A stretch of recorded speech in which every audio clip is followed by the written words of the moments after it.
Thank you, Cynthia, and it's so fabulous to see so many different community fans here. And thank you so much for supporting the Mint Museum and Kyle Spence. Before I introduce Kyle, I want to remind you that the next lecture in our Contemporary Architecture and Design series will take place on Thursday, April 9th. And Kim Mubangilai, who is a Congolese-Belgian interior architect and furniture designer, will be our speaker. And now, please forgive me. I don't usually read my introductions, but I'm so excited to have Kyle as our inaugural speaker in this series that I am going to read it so I don't leave anything out. Kyle Spence is an architect, educator, and researcher dedicated to integrating cultural sustainability and resilient design practices into his work. He is the founding principal of the Back Lab, a concept-driven architectural design practice based in New York City. As many of you know, he's an assistant professor of architecture at UNC Charlotte and a 2025 Gambrell Faculty Fellow. Spence's interdisciplinary practice explores the place-moment connection, bridging jazz, improvisation, archaeoastronomy, which is fascinating in itself, and participatory community design, which resonates with everything we do here at the Mint, to create socially responsive architecture. His recent work includes the prize-winning second place, right? Yeah. Mitchellville Heritage Trail project with the Gullah Geechee community, the EarthArcs series, and the EcoDome urban farming prototypes. And he's going to tell us a lot about all of those endeavors this evening. Kyle?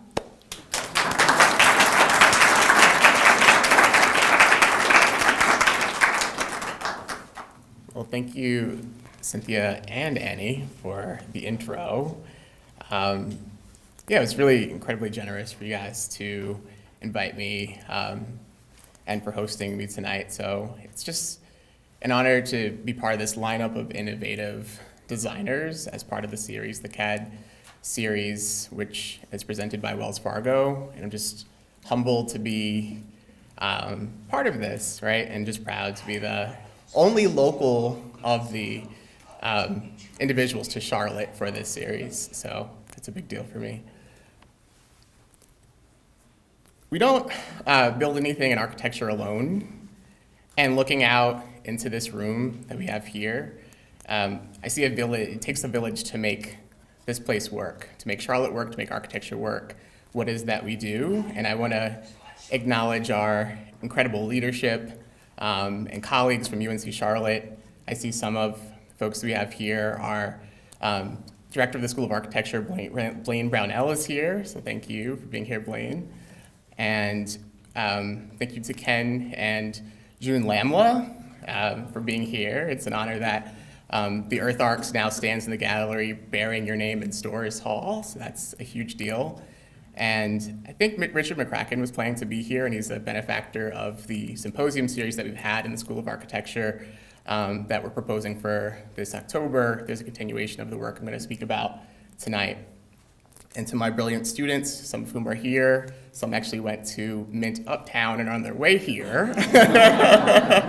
Thank you all for being here with me. And I'm so, right.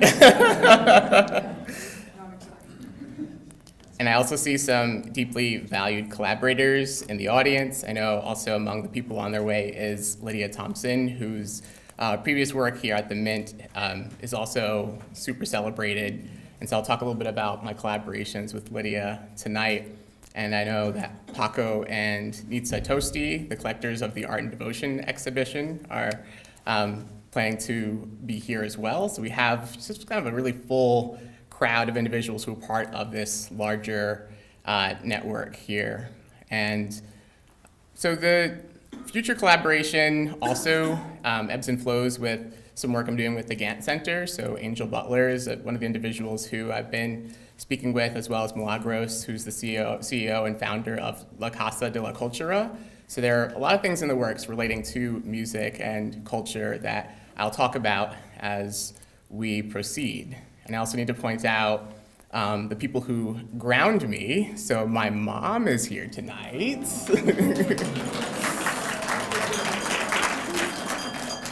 And she is the Associate Vice Chancellor of the SUNY System Administration. So please know that we have academic royalty in the building. And Kelsey, my heart is right here with you. So she's here. And finally, every meaningful piece of architecture begins with a conceptual spark, and I want to offer a very special welcome to my dear friend and collaborator of the Meridian Music Project, Bryce Wilson, who's here. And he flew in to be here tonight from New York, and so your foundational work into archaeoastronomy, it sets the stage for so much of what we want and what we've accomplished, and I'm thrilled that you're here to share it with us, so big deal. But to understand my practice, you have to understand my geography. And my direct paternal lineage is Jamaican with deep diasporic connections to Haitian and Nigerian family. On my maternal side, I'm deeply rooted in the South. So my grandmother's line, the Royals, they all hail from between South Carolina and the Metro Atlanta area. But I'm also a low country man at heart. So my maternal grandfather's lineage, the Hamiltons, are of Gullah Geechee heritage, with a long history of being landowners, business owners in Charleston and Johns Island, South Carolina. And I come from a proud three-generation lineage of HBCU graduates in my family. So my maternal grandparents attended North Carolina Central University and South Carolina State University right here in the Carolinas. Because of these deep roots, my move to Charlotte isn't just a relocation, it's a Sankofa moment for me, right? It's this experience that's so serendipitous as like a homecoming to my ancestral land. So that's where I am now. And my path as an architect has been defined by moving between what I call cultural meccas, so to speak. So there was Howard University, where I did undergrad in DC, and that's in a way like the ultimate mecca. Then after that, for grad school at Columbia, I was living in Harlem in New York City, which is a center point of my family's great migration north on their way to Long Island. And that too was a mecca where I spent the first decade of my architectural career and launched what I do now. And then now there's Charlotte, which in a way is a new South mecca. That's the way I see it. And being here in Charlotte is very deeply familiar territory to me. It's a place where there's so many layered histories and they meet rapid urbanization, and that's exactly where my work lives.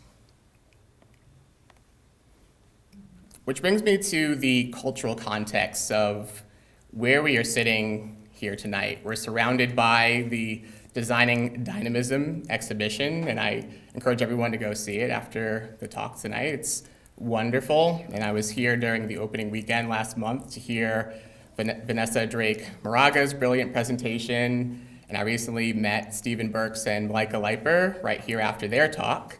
So we are so proud of the Charlotte-anchored Wesley Mancini collection, and as Vanessa reminded us, we cannot overstate the influence that Cuba textiles have had on the sort of late 19th and 20th century art movements. So there's a lot of kind of back and forth in the discourse between Cuba and what we know to be sort of our art culture. So when you look at Cuba cloth, you're looking at the algorithmic patterning of African textile culture. You're also looking at a very dynamic grid. That's what I value about the Cuba cloth. And this intersection of cultural patterning and computational logic is something I began exploring deeply as a graduate student at Columbia GSAP, Columbia University, and that research took me to Lagos, Nigeria. That's what this study is on screen, a project that I did examining high-density urbanism and the architectural algorithms of sovereign territories. So this is kind of another kind of full circle moment for me to think about textiles from a different context. And this journey from rhythms of the African diaspora, witnessed recently in the Adama Delphine Fudunwu, the Praise House exhibition that was at the Gant Center. It just closed, but even the collections of like Romare Bearden that we see here at both locations of the Mint, like they're forms of the DNA of my practice. That's what I use for inspiration very frequently. My career has been this sort of ebb and flow between acting as a soloist and playing in a massive ensemble. So that's kind of the metaphor when I talk about what's referred to as jazz space. After Columbia, I spent years in what I call the ensemble, working with Grimshaw Architects on like global mega projects like what you see on the screen now, the Terra Sustainability Pavilion in Dubai. That was a big project. And what you see on the right, that's actually one of my jazz-based drawings that inspired the work that became that pavilion. So that sort of global practice time for me was we're operating at this very different scale as part of this ensemble. But stepping into the Gambrell Fellowship and returning to academia here in Charlotte is a return to this kind of soloist chair, so to speak. So like music has kind of been this influence all throughout. And in this space where I can finally compose my own sort of architectural rhythms, that's where I would coin the place that I am now in my practice. But tonight I want to share with you my three-pronged research methodology that brings together these different worlds of mine, these kind of spheres of influence, so to speak. We're going to look at how we translate jazz improvisation into community design with jazz space, right? How we build equitable urban farming prototypes with the EcoDome project that was alluded to earlier, and finally, how we map the cosmos onto our local soil with EarthArcs.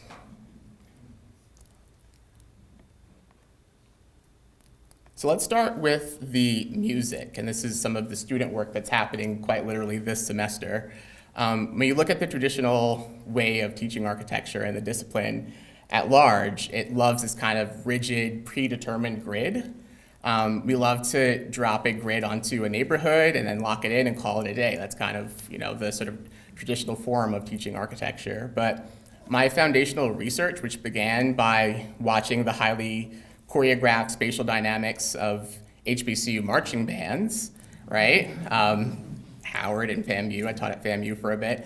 It taught me something completely different. It taught me that sound, movement, and collective improvisation can activate physical space and unify a community in ways that a rigid grid never could. So I think just the representation, the drawings that came from the work that's happening in the studio now is really what I'm calling jazz space. That was kind of what birthed this methodology that I use and teach my students. So jazz space is a pedagogical and design framework that treats architecture not as a static object, but as a dynamic improvisational performance. It's influenced by the boundary-pushing work of jazz legends. I'm huge into Sun Ra, as well as Pharoah Sanders, but it's further refined under the mentorship of David Brown, a good friend at University of Illinois, Chicago. And jazz space asks this radical question, like what if we designed architecture as live notation? Actually, what you're seeing, the image in the far, on your right, that was a live notation workshop that I did with the students where the jazz studies students and my architecture students sketched the shape of sound. So that's a little bit of how I define and use live notation that influenced the drawings that turned into a model. So it's a whole kind of workflow, so to speak. So when architecture is designed as live notation, when it is flexible, responsive, and deeply attuned to the frequencies of its context, it ceases to be an imposition. It demands that the architect acts less like a dictator, more like a collaborative musician, right? So we're then sitting in with this local ensemble, so to speak. You have to listen for the existing cultural rhythms of a space and the historical syncopations before you can make a move. It transforms the building into a socially responsive, community-centered instrument for the people. And to show what this looks like in practice, I want to take you to Hilton Head, South Carolina, well, at least virtually, right? So my studio, the Back Lab, this was referenced recently, we won second prize for 2 different sites in an international competition to design the Mitchellville Heritage Trail. And for those of you who might not be familiar, Mitchellville is this really incredible sacred ground that I had a chance to visit. And it was the first self-governed town of formerly enslaved people in America, right? So how do you design for a site with that much ancestral weight? I think that's one of the challenges that we asked when we came up with this design concept. You have to translate the improvisational polyrhythms of Gullah Geechee culture into spatial form. And so this is the Aya symbol, or at least the work that came with our first design, Ayataka. Aya is an Adinkra symbol coming from the Akan people, and it's sort of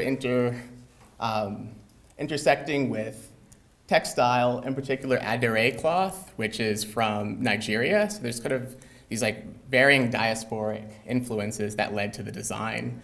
So this is one of our 2 winning designs for the site, again, Ayataka. And the sweeping geometry that you see here is a direct spatial translation of the Aya Adinkra symbol. It's a fern, that's what the Aya actually means, it's a type of fern. And it represents endurance and resourcefulness. So visitors enter the site through an asymmetrical door of return, is what we called it, which symbolizes an ancestral reconnection. So the asymmetry is intentional, and it reflects the nonlinear, unpredictable journey of the Gullah Geechee people. What these graphics illustrate is a truly spatialized experience inside the Adinkra symbol, if that would ever be possible. So if you look closely at these massive fern fronds, they are clad in indigo pigmented panels adorned with, again, the West African adire cloth patterns, which are native to Nigeria. It ties the deep economic and spiritual legacy of the indigo plant in the South directly into the physical architecture. But a true place moment isn't just visual, right? It's atmospheric. And so as visitors, this is kind of our design concept, as they would move through this pathway, they are bordered by native seagrass. So seagrass is typical to that Hilton Head neighborhood, and enveloped in a background soundscape of flowing water. It's actually really close to this body of water. And I think that echoes the Gullah Geechee's historical reliance on these coastal waterways for their survival. So that was sort of this metaphor that we tried to build into the work. And then we also designed the space to include hidden speakers to play oral histories, right, ensuring a continuous living dialogue between ancestral griots and the present generation, right, so multimedia. But even the materiality of the structure itself tells a story.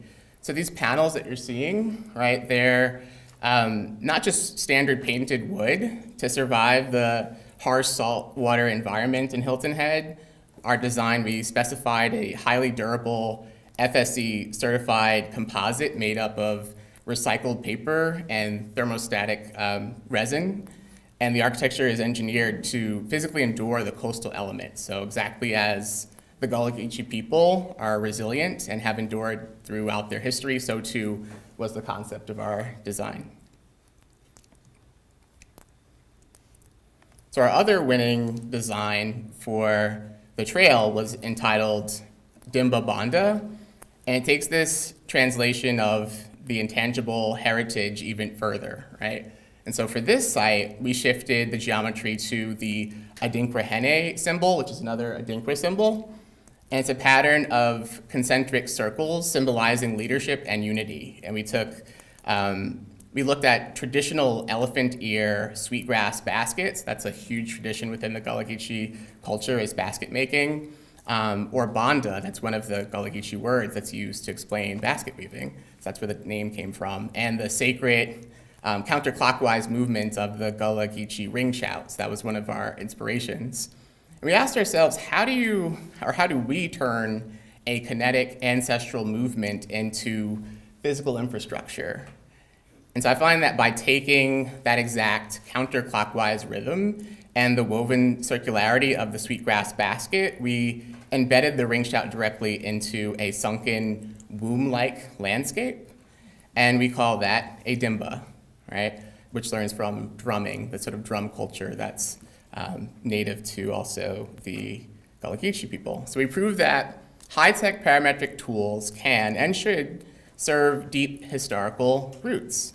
And we're using computation to build memory. So we have some folks in the room who traveled on this trip to Puerto Rico. So I want to talk a little bit about some of how this jazz has made its way into the conversation of the studio that we are now teaching. So now, jazz in architecture, it's beautiful as a theory, but when you're sitting in this kind of quiet office scenario or in a studio environment, it's entirely, it's a much different space where you're trying to teach a whole bunch of 19-year-olds and 20-year-olds, because that is the group that I have currently. And at the David R. Raven School of Architecture, we are deploying this research at a massive scale. So right now, I am coordinating the sophomore spring studio, which is entitled Harmonic Rhythms, Architecture, Culture, and Improvisation in San Juan. And we have 71 students in the class across 4 sections, and they're tasked with translating complex Latin jazz and Afro-Caribbean musical tracks into urban interventions, so to speak. So that's a lot for sophomore students to take on. And because we don't do anything halfway, earlier this month, we actually just came back, we took the classroom on the road and we executed a massive 5-day field research deployment in San Juan, Puerto Rico. So I traveled internationally with 55 sophomore architecture students and 4 faculty and staff members, some of whom are in the room today. But let me tell you that if you want to understand the true meaning of improvisation and chaos theory, try getting 55 sophomores through airport security, because that was a challenge.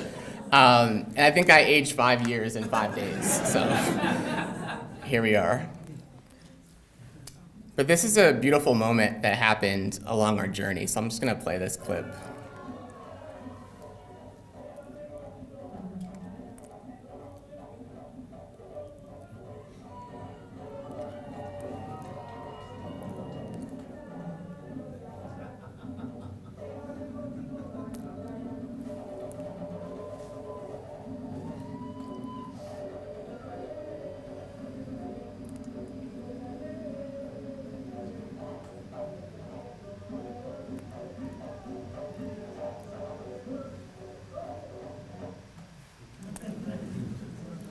Jokes aside, the trip exceeded every single expectation, and we didn't conduct a traditional architecture site visit where students just measure sidewalks or look at concrete, right? There was way more that went into it. We engaged in deep cultural data collection, like what you just saw in this video, and we focused on the sonic and material culture of the island. Our students studied the distinct polyrhythms of traditional bamba music that's native to Louisa, and they analyzed the complex structural compositions of Afro-Rican jazz trombonist William Cepeda. A critical highlight of this deployment was our visit to the home of Ishmael Rivera, who's a famous artist who was sort of native to Santurce, but also had Louisa roots. That was in eastern Santurce where we visited his home. And so for those who are familiar with Latin music, you know of Rivera. He's the El Sonero Mayor, and he's an absolute master of tropical improvisation. So we kind of took that on as a part of our study in very sort of intriguing ways.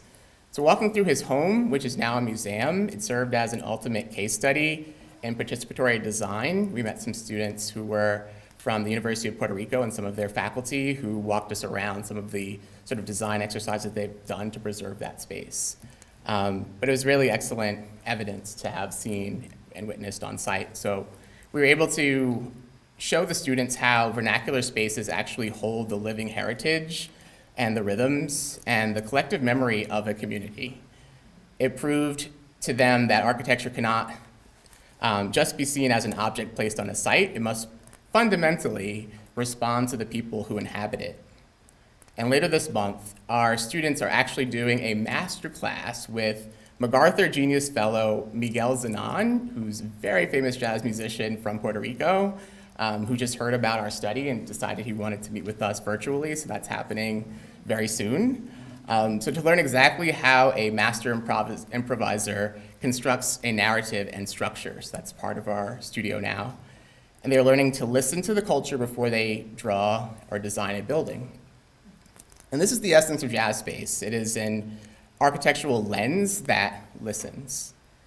But we aren't just leaving this as a theory. Right now in the studio, those students are translating that field data into a highly detailed 24-foot mega model that's happening in real time of the Caño Martin Peña neighborhood that we are visiting and studying. And so we're building the rhythm of the space into the physical wood and foam in the studio right now. That again. So let's bring those rhythms back home and let's talk about Charlotte for a little bit. So we're gonna transition from the vibrant sonic landscapes of the Caribbean straight into the rich soil of West Charlotte. So through the support of the 2025 Gambrell Faculty Fellowship that I currently possess, my work at the David R. Raven School of Architecture has focused heavily on an iterative design exercise called Roots of Change, which is a large project that I've been a part of for about a year and a half now. And at the core of this initiative is a concept I refer to as agricultural infrastructure.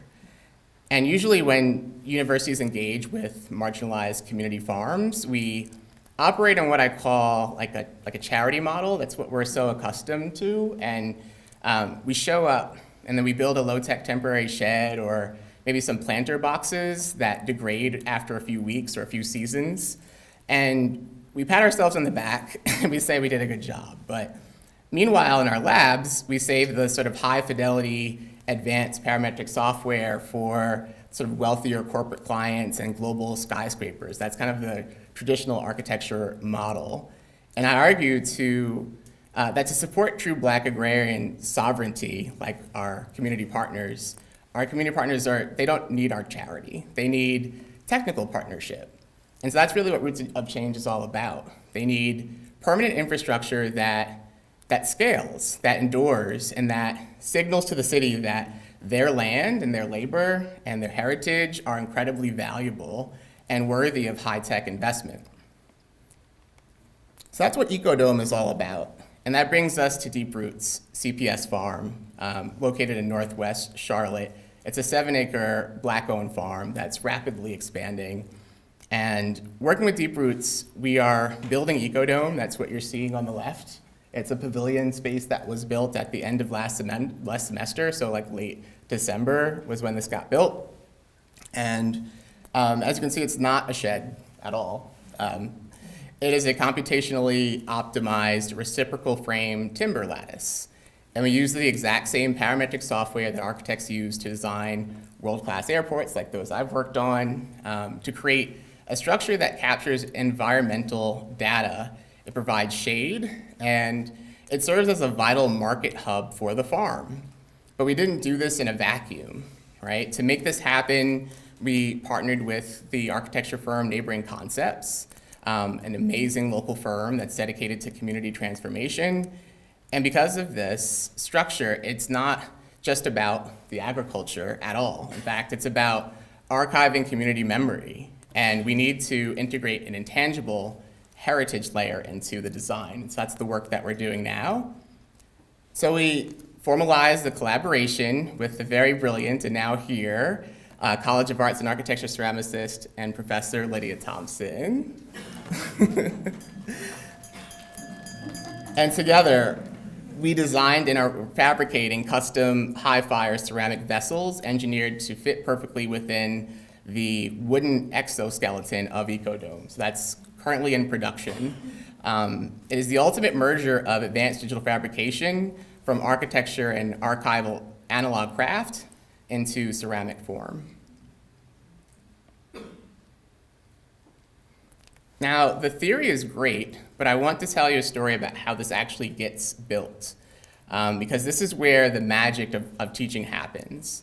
Last semester, my brilliant cohort of fourth-year architecture students at the Raven School of Architecture physically built the wooden frame of this EcoDome together.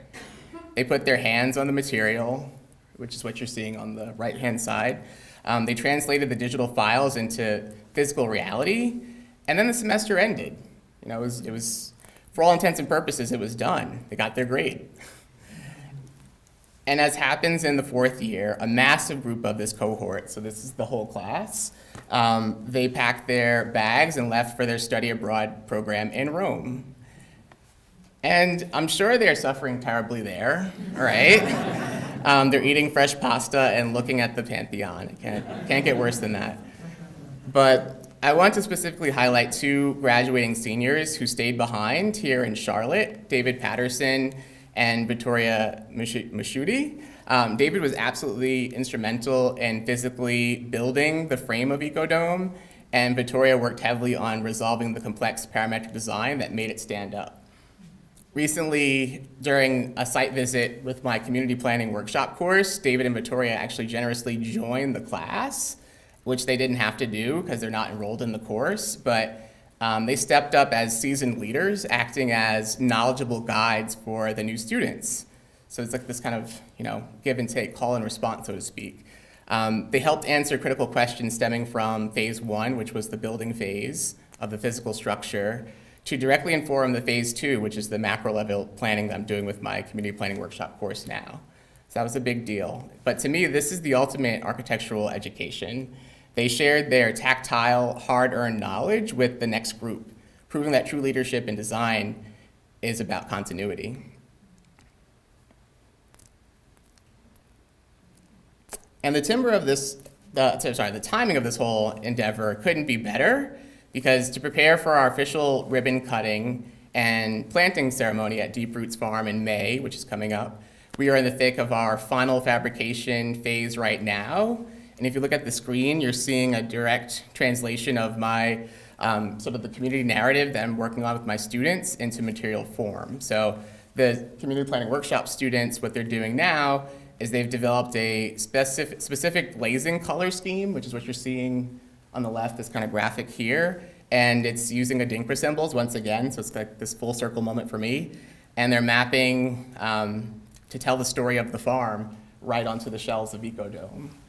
And right above that graphic in the upper left that you can see, that is the physical proof of one of the 20 large-scale ceramic planters currently sitting in leather hard clay stage, actively being produced right now in Professor Thompson's ceramics class. So it's this very sort of collaborative environment that's allowing for the project to continue to move forward as we advance.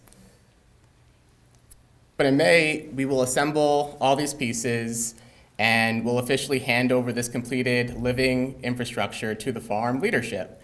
And perfectly enough, that ribbon cutting sits right between that sweet spot of our calendar. It happens exactly between the moment their classmates return from Rome and the day these incredible students walk across the stage for graduation. So it's like this kind of perfectly timed moment. It's a full circle moment proving that the highest levels of contemporary design belong directly to the communities that shape our city's history.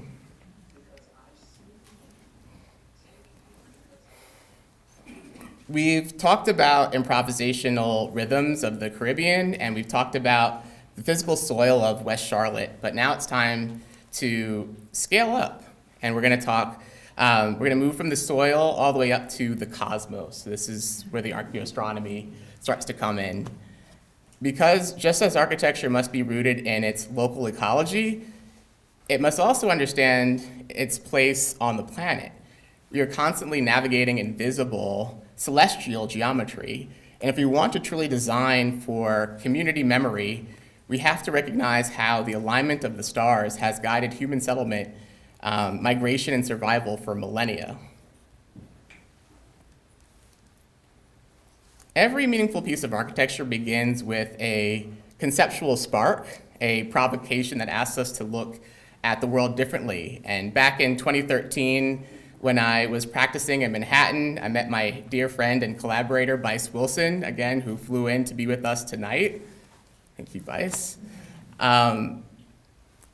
But over a decade or so, Bryce and I have explored placemaking and placekeeping together, and his visionary research into archaeoastronomy and deep time, which predates and eventually culminated in the 22 launch of the Meridian Music Project, provided the philosophical bedrock for my journey into celestial mechanics. It asked the profound question, how do we listen to the landscape? Is that possible? Could we listen to the landscape?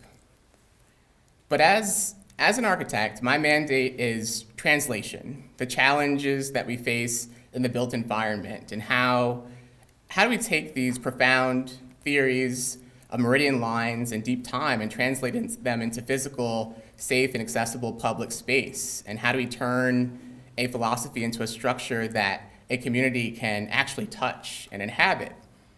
And to bridge this massive gap between the conceptual theory and the physical permanence, I developed what I call the PASS protocol. All right, if you'll go with me for a bit.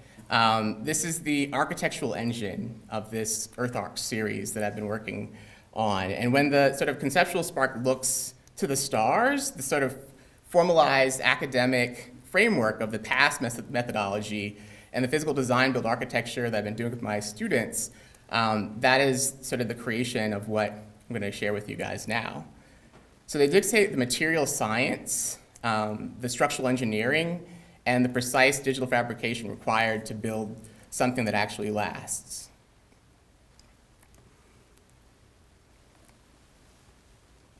So this is that engine that I'm referring to. This is PASS. It is an acronym that defines this codified workflow. So the P actually stands for precision.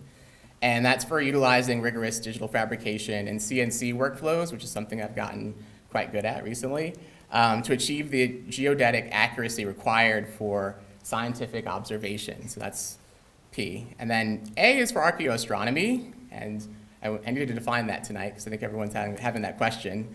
That's aligning with the physical architecture to solar noon, right? That's what these pieces are all about, grounding users in planetary time.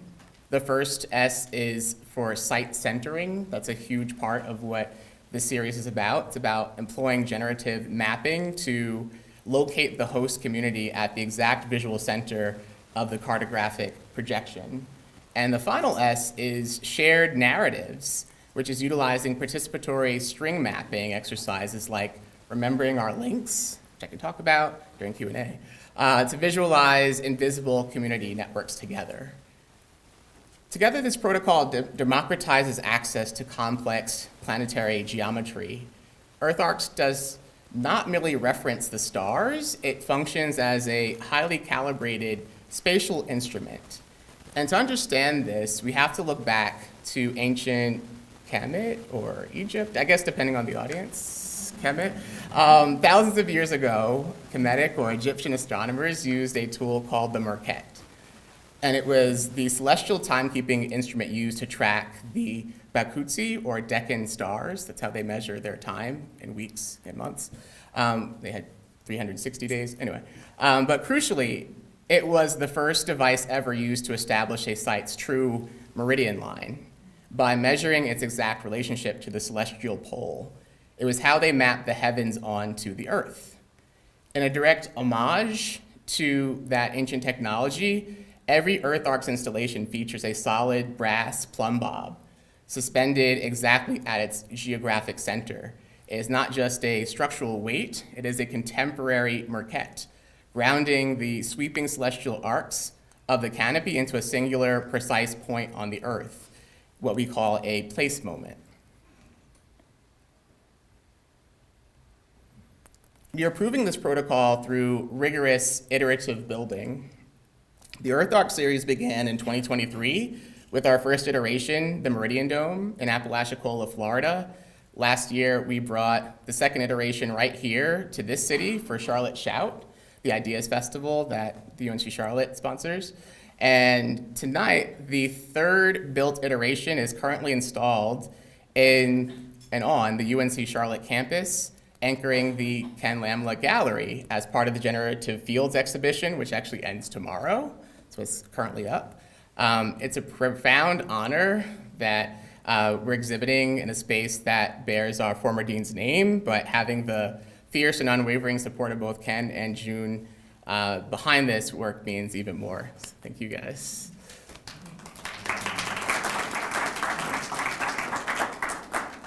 Because this is our first interior application, we needed a way to translate that massive celestial geometry directly to the human body by placing the viewer at the precise geographic center of a custom printed world map.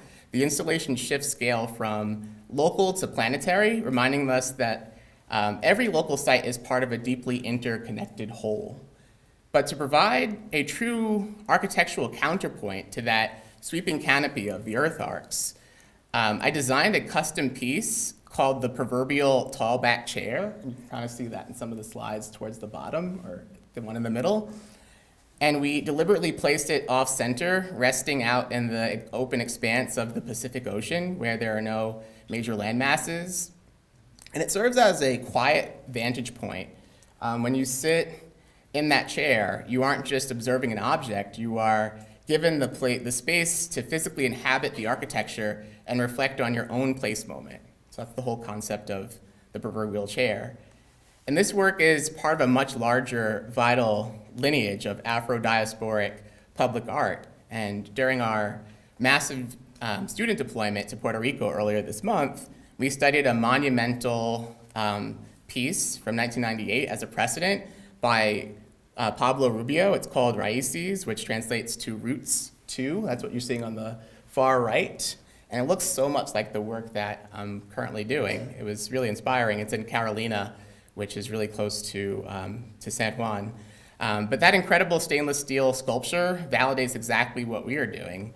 It provides this kind of deep cultural resonance of using sweeping site-specific geometry forms or geometric forms to connect the earth, our heritage, and the sky.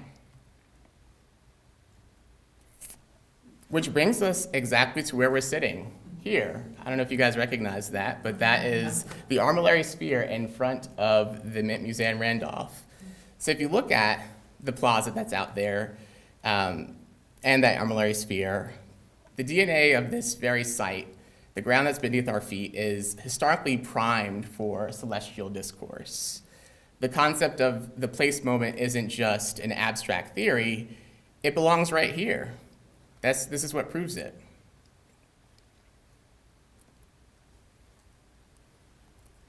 Recently, I had the pleasure of meeting Charlotte Wickham, a Mint board member who visited my Generative Fields exhibition on campus, and she shared a tremendous vision of my work acting as a cultural anchor, and she generously compared its material and formal resonance to the legendary Martin per year. I'm still blushing.